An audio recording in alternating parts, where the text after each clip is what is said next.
Sino po sa inyo yung mahilig magtanim ng halaman o mag-alaga ng halaman? May mga alaga ba kayong halaman sa bahay? Oh, may konti lang Yan. Sige. Sino po sa inyo naka-experience na mag-alaga ng bonsai?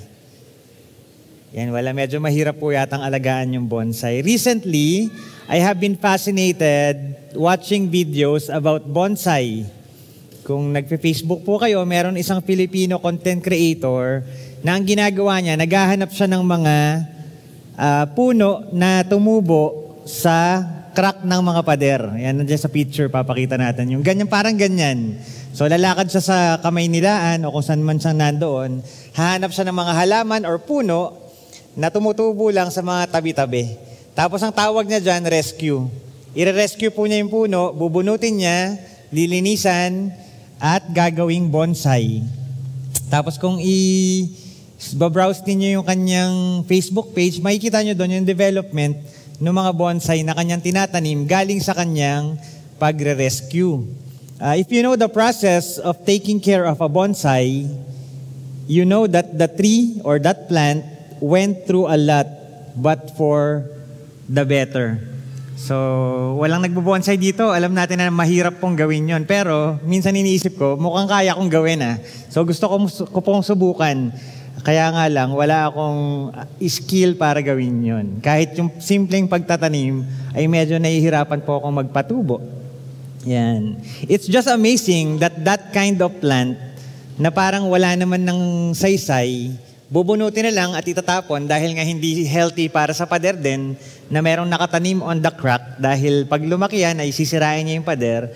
But that kind of plant, kapag ginawang bonsai, can soon be transformed in a precious living artwork. Artwork po siya, hindi siya painting, but it's alive. Buhay, inaalagaan. Like our life as followers of Jesus Christ, though outwardly, sabi sa ating Bible verse, we waste away. Inwardly, we are being renewed day by day. Our present suffering, though real, are producing something far more glorious.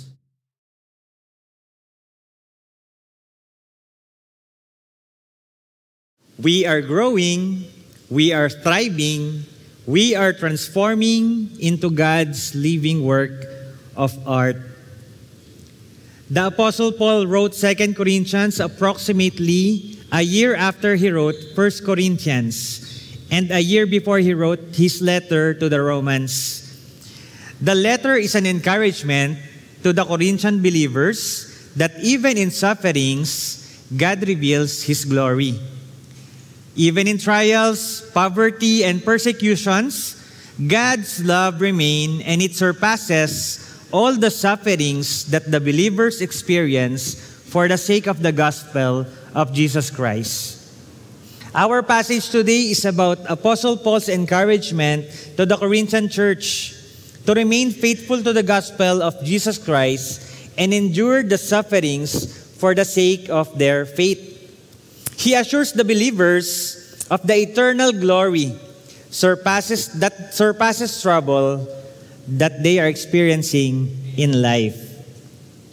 Paul was prepared to suffer for the gospel as he stated in many of his writings. Marami pong kasulatan si Apostle Paul na sinasabi that we must suffer, he is suffering, we must suffer for Christ. Ang example po ng 2 Timothy chapter 3, verses 10 to 12. You, however, know all about my teaching, my way of life, my purpose, faith, patience, endurance, love, persecution, suffering. What kinds of things happened to me in Antioch, Iconium, and Lystra? The persecutions I endured, yet the Lord rescued me from all of them. In fact, everyone who wants to live a godly life in Christ Jesus will be persecuted. So tayo raw po na mga Kristiyano, we will experience persecution and it's part of our being as followers of Jesus.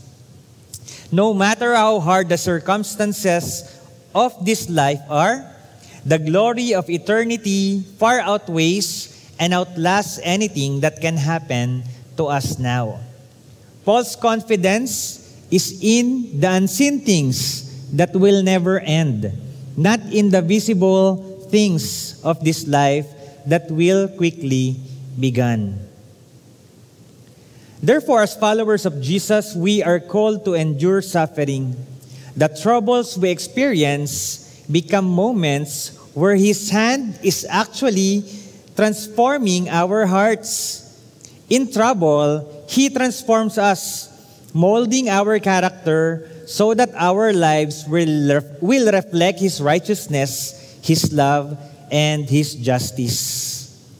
Lord, may Your message this morning inspire us to endure troubles and grow as true disciples of Jesus. Therefore, we do not lose heart. Though outwardly we are wasting away, yet inwardly we are being renewed day by day.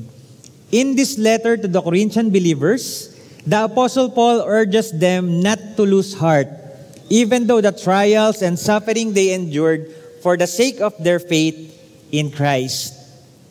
Paul speaks with confidence because he himself endured sufferings. He was beaten, he was imprisoned, na-shipwreck siya, at naka-experience po siya ng mga bagay na muntika na po siyang mamatay dahil sa kanyang devotion to Jesus Christ. But through it all, he remained steadfast in his conviction that the gospel is worth every cost. It is clear to him that trials are not signs of defeat, but opportunities to display the sovereign power of God. Though outwardly we are wasting away, inwardly we are being renewed day by day. Sabi po rin sa verse 16, the call for the believers is not just to survive hardship. Kaya nga po yung topic natin ngayong buwan na ito is grow to thrive. We will not just survive, but we will thrive. We will endure with hope, knowing that eternal glory is much greater than the present suffering. As Christians, we face situations every day that test our faith. Na-experience mo ba yun? Sinusubok po yung inyong pananampalataya. We may be discouraged to do things that we love to do because of the pressure in our work. Day by day, we are tempted to go against our Christian principles and compromise our faith. We cannot deny that there will always be conflict arising at our homes, sometimes sa mga estudyante sa kanilang eskwelahan, in our work, or even in the church. Sometimes we come to a point where we doubt God because we cannot feel Him at work in our life. Parang wala namang ginagawa ang Panginoon sa buhay mo. Kaya minsan napipil mo na mawalan na lamang ng pag-asa. But in each challenge, God is inviting us to trust Him more deeply. These tests are not meant to break us, but to build us, to strengthen our character, deepen our dependence on Christ, and shape us into faithful disciples who reflect His grace and truth in everyday life. We must reflect His grace and stand on the truth. James chapter 1 verses 2 to 4, consider it pure joy, my brothers and sisters, whenever you face trials of many kinds. Because you know that the testing of your faith produces perseverance. Let perseverance finish its work so that you may be mature and complete, not lacking anything. Sino po rito yung nagmamaneho ng kotse o motorsiklo o bisikleta o scooter o kung ano man? Naalala niyo po ba nung unang beses kayong nasagi o kaya nabunggo? Yan? O meron ba rito natutong mag-drive pero ever since hindi pa nabunggo o nakasagi? Kasi po ako nung bago akong driver, tinakas ko yung sasakyan ng IBCF. Andito yung ano ko dati, yung admin dati ng IBCF. Yan. Pero hindi ko po nabunggo yun. Nabunggo ko lang nung legal na, nung marunong na ako mag-drive talaga, na nagda-drive na ako sa labas. nakagasgas ako. Siyempre, pampalubag loob ng mga tao na nagda-drive din, sasabihin nila, huwag ka mag-alala, kasama yan sa pagkatuto mo. Yan, na nagasgasan yung kotse o kung ano man. Ang importante, safe ka. Wala kang na-aksidenteng tao. Yan. O kaya naman, minsan sasabihin, nabangga ka na. Gagaling ka na mag-drive. Yan. True enough nga po, no? Kasi pag nabangga ka na, yung dating simpleng atras lang na, dali-dali lang umatras, pero nung nabangga ka na, napaka-careful mo na kahit magaling ka na mag-drive, gusto mo, sure ka na wala kang tatamaan sa likuran. May transformation po no, sa part na yun, no, na dati, reckless lang tayo. Although hindi man ganun ka-reckless, pero hindi ganun ka-ingat. But nung na-experience natin na magkamali o mabunggo, magasgasan yung ating sasakyan, we transform into something, nade-develop yung ating skills sa pagmamaneho.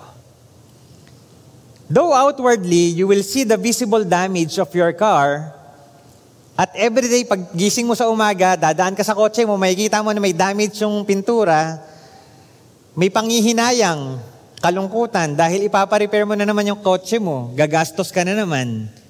Inwardly, something deeper is happening.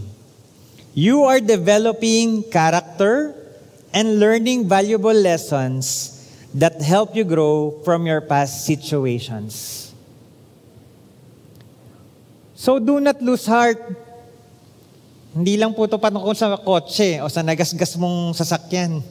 Huwag kang panghihinaan ng loob.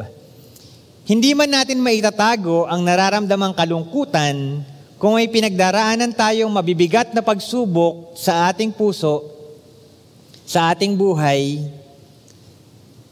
Pero po sa puso natin, doon nananahan si Kristo. Kaya palagi tayong merong pag-asa at merong tinatamong kalakasan. We are being renewed day by day. Sometimes we may fail. Sa pangharap, nakikita natin that we are sad. Sometimes trouble, merong mga problemang pumupunta sa ating buhay. Pinapakita natin that we are sad and upset and discouraged. But deep inside, something is happening in our hearts. We are being renewed day by day. The Greek word translated as renew carries the idea of progression. Yung anakaino sa Greek word, translate siya as renew sa English, ibig sabihin po noon is to move from one stage to a higher one. So hindi lang siya renew na every year, i-renew mo yung lisensya mo, the same license pa rin yun. Hindi po. Yung sinasabi ditong renewal, day by day, ay magkakaroon ng progression. Moving from one stage to another one. So we are being renewed, hindi lang tayo binabalik ng Panginoon sa kung ano yung dati tayo, but we are being upgraded each time we experience discouragement, trouble, and difficulties in life because of our faith in Jesus. Therefore, even in the face of trouble, we transform to become a better version of ourselves. As we grow in spiritual maturity, our lives reflect our Christianity. The journey is not easy, but by the sustaining grace of God, we press on toward the goal, to the eternal reward prepared for those who remain faithful.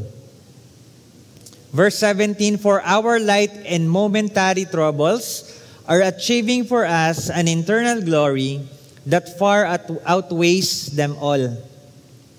Paul speaks to the Corinthian believers as if the trial they might be facing are not that difficult. Kasi ang sabi sa verse 17, for our light and momentary troubles.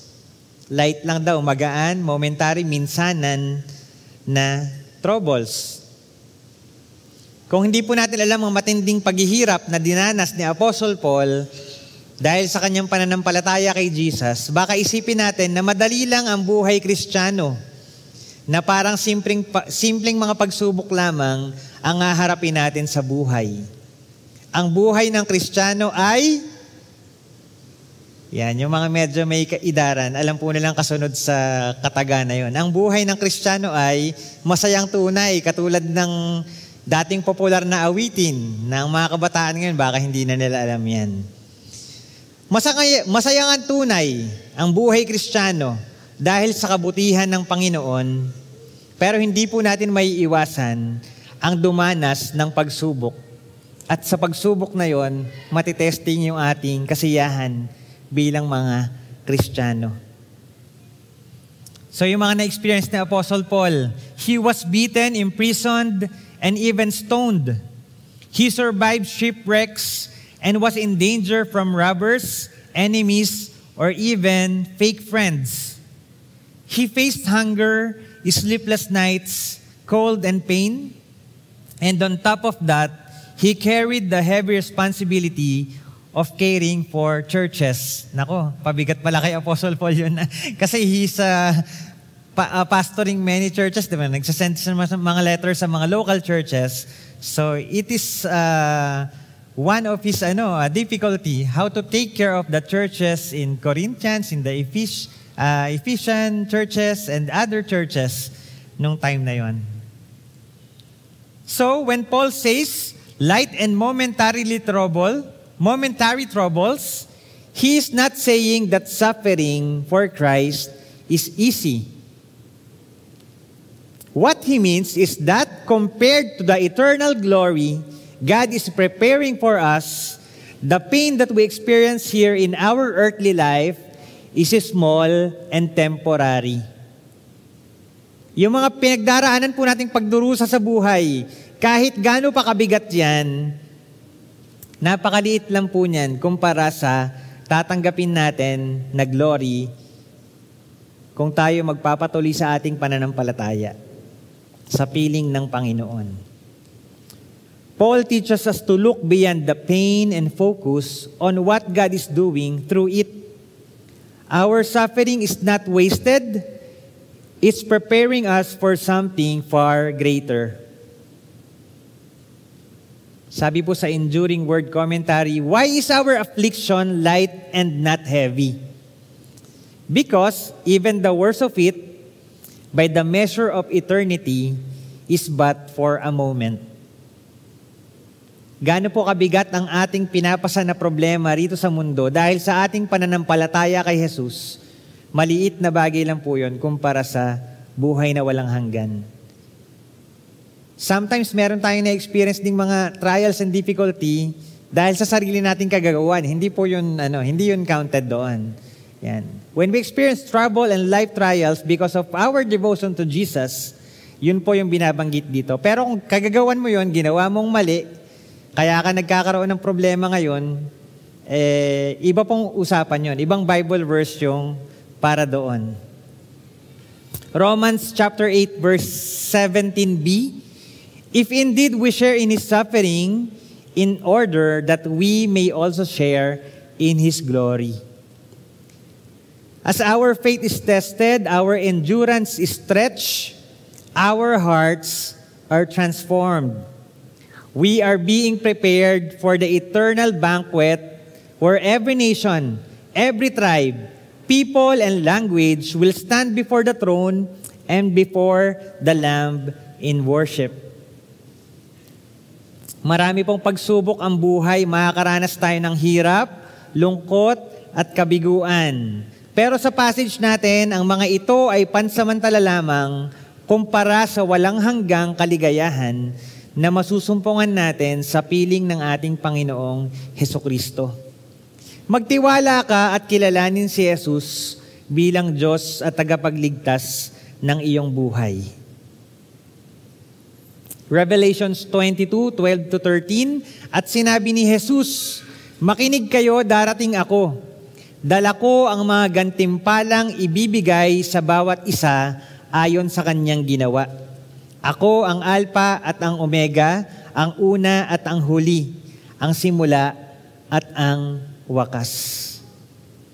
So darating po ang panahon, second coming of Jesus, upang tipunin ng Panginoon yung mga righteous o yung mga nanalig sa Kanya. And we as Christians, we hold on to this future hope, the return of Jesus Christ, the gathering of the saints, the fulfillment of the eternal reward.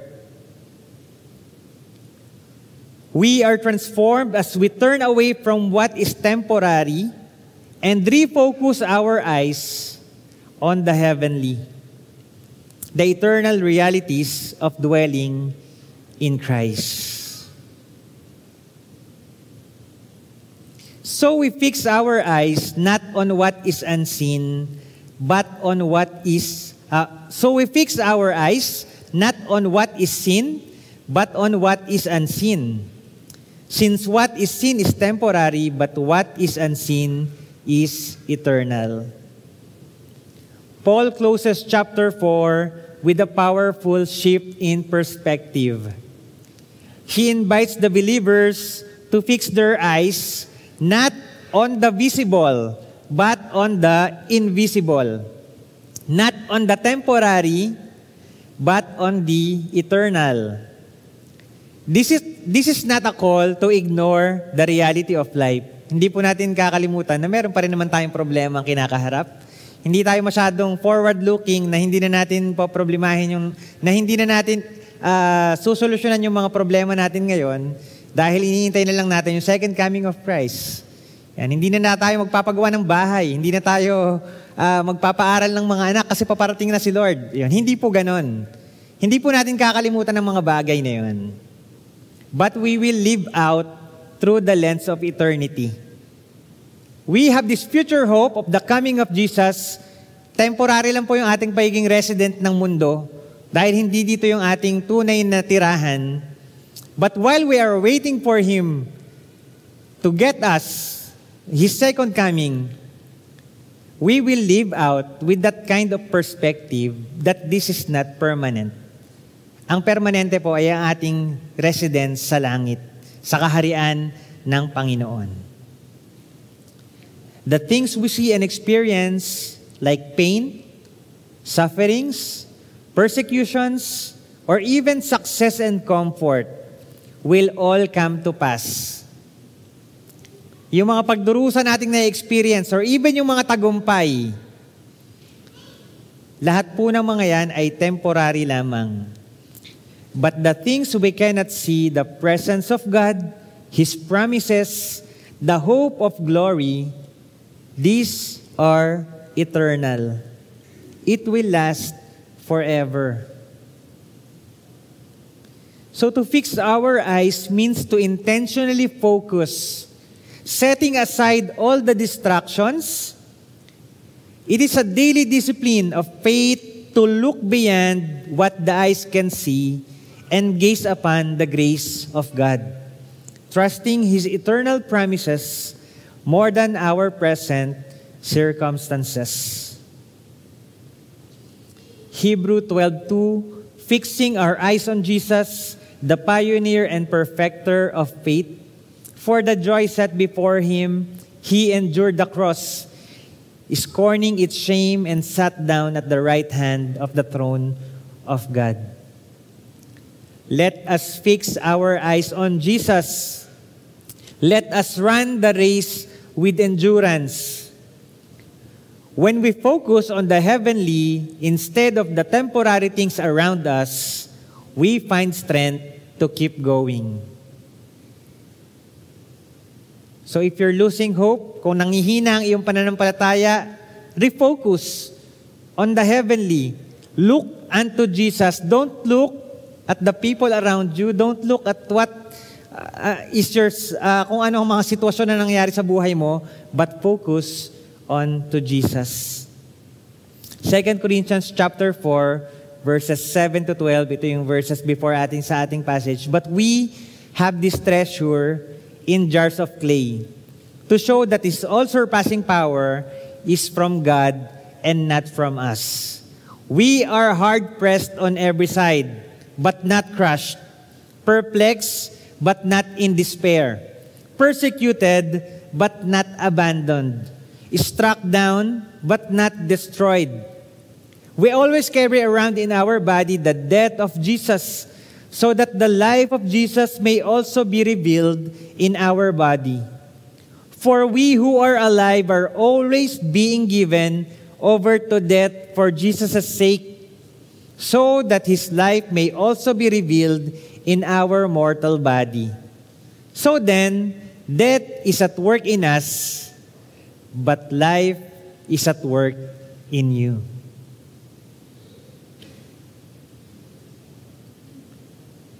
Encountering trouble, we can be discouraged.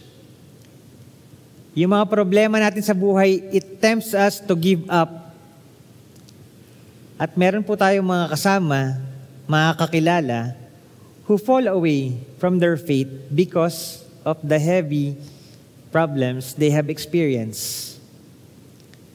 Yet, for us who are here, who endured the pain, the sufferings, even in difficult place, we can grow spiritually. Difficulty is a place to journey from groaning to glory. Just as a plant endures pruning, trimming, and reshaping to flourish into its intended beauty, we too are refined through life's trials and God's gracious work, so that we may grow and thrive as true followers of Christ.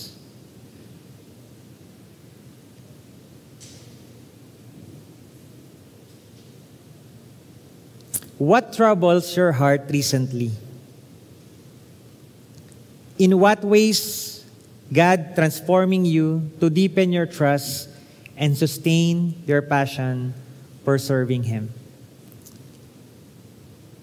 I-reflect po natin itong mga katanungan na ito at magkaroon po tayo ng panandaliang katahimikan. And let's listen to the voice of God.